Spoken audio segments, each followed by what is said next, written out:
Hi guys, మీ అందరూ క్షేమంగా ఉన్నారా? బాగున్నారా? మీరు బాగుండాలని నేను కోరుకుంటున్నాను.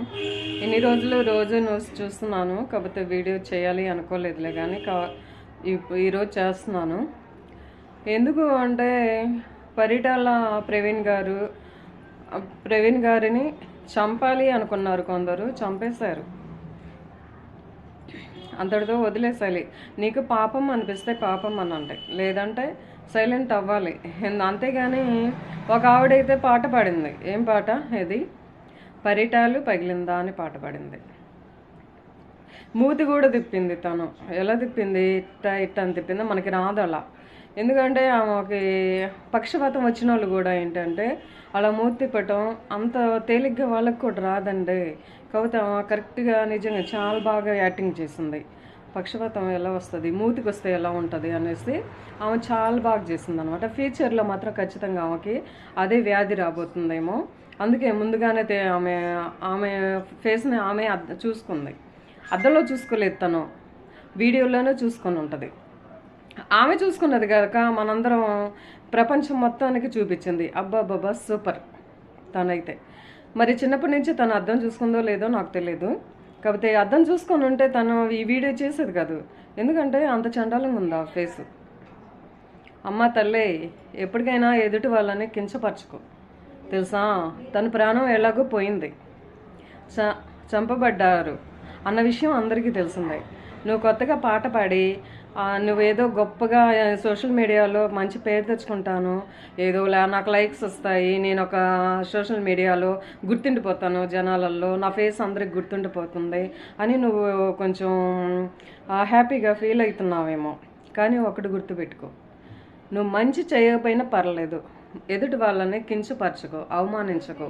ఎందుకంటవా, ఇది మనం బతుకుతున్న ఈ భూమి మనకి లోకం మనకి శాశ్వతం కాదు. శాశ్వతమైంది దేవుని రాజ్యం. ఎవరికైనా అందరికీ దేవుడి రాజ్యం అనేది ఒకటి ఉన్నట్టు ఉంటుంది. దేవుడి రాజ్యం ఖచ్చితంగా ఉంటుంది, ఉన్నది కూడా. ఆ రాజ్యంలో నువ్వు ఎంత అవస్థ పడిపోతున్నావో అది గుర్తుపెట్టుకో. మనుషులు ఏదో ఏంటంటే లైక్ చేస్తున్నారా లేదా అని నువ్వు చూసుకోకూడదు. ఆయన గురించి నువ్వు పాట పాడావే, ఆయన గురించి నీకేం తెలుసు అని ఆయన గురించి మాట్లాడే అర్హత నీకు అసలుకి లేదు. నీకంటే పెద్దవాళ్ళు, నీకంటే గొప్ప గొప్ప వాళ్ళే ఉన్నారు తెలుసా ప్రపంచం మీద. వాళ్ళందరూ సైలెంట్గానే ఉన్నారు. నువ్వంత విర్రవెక్కు, ఫ్యూచర్లో చాలా దెబ్బతింటావు. అదొక్కటి మాత్రం గుర్తుపెట్టుకో. ఒక్కసారి నీ ఫేస్ అద్దంలో చూసుకో, ఎలా కనిపిస్తుందో నీకే అర్థమవుతుంది. ఒక వ్యక్తికి హాస్పిటల్కి వెళ్ళి చూడండి, వాస్తవానికి చెప్పాలి అని అంటే ఒక అతనికి పెద్ద గాయం వేస్తే ఆ గాయం డాక్టర్ క్లీన్ చేస్తుంటే కళ్ళు తెరిస్తే కనీసం 5 నిమిషాలు కూడా నువ్వు చూడలేవు. అలాంటిది నిండు ప్రాణం తీసి ఇంకా ఏవే సృష్టిస్తున్నప్పుడు అసలు పాపం అనే మనస్సు ఎందుకు రాకుండా అలా అయిపోతుంది? రేపు నీకు జరిగిన నాకు జరిగిన పాపం అనే మంచి వాళ్ళైనా చెడు వాళ్ళైనా ఒకరికి ఆపద వచ్చిందంటే పాపం అనే వస్తుంది. మరి నీకెందుకు రాలేదు? నీకు కడుపును పెట్టిన పిల్లలన్నా ఉన్నారో లేరో తెలియదు. ఉన్నదానివైతే నిజంగా ఇట్లా మాట్లాడవు తెలుసా. నీకు నిజంగా నీకే పుట్టిన పిల్లలు ఉంటే నువ్వు ఇలా అనేదాని కాదు. అర్థమవుతుందా? ఇలా పాట పాడేదాని కాదు. ఒకటి గుర్తుపెట్టుకోండి, ఇక్కడ శాశ్వతమైన రాజ్యం మనకు ఏదీ లేదు.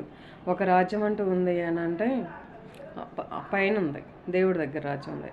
కానీ ఆ రాజ్యంలో మనకు ప్లేస్ సంపాదించుకోవాలని కోరుకోండి. ఎదుటి వాళ్ళని భూమి మీద కించపరిచే విషయాలు కాదు సోషల్ మీడియాలలో చెప్పాల్సింది తెలుసా. చేతనైతే నీ గురించి, నీ కుటుంబం గురించి చెప్పుకో. ఎదుటి వాళ్ళ గురించి ఎప్పటికీ చెప్పకో.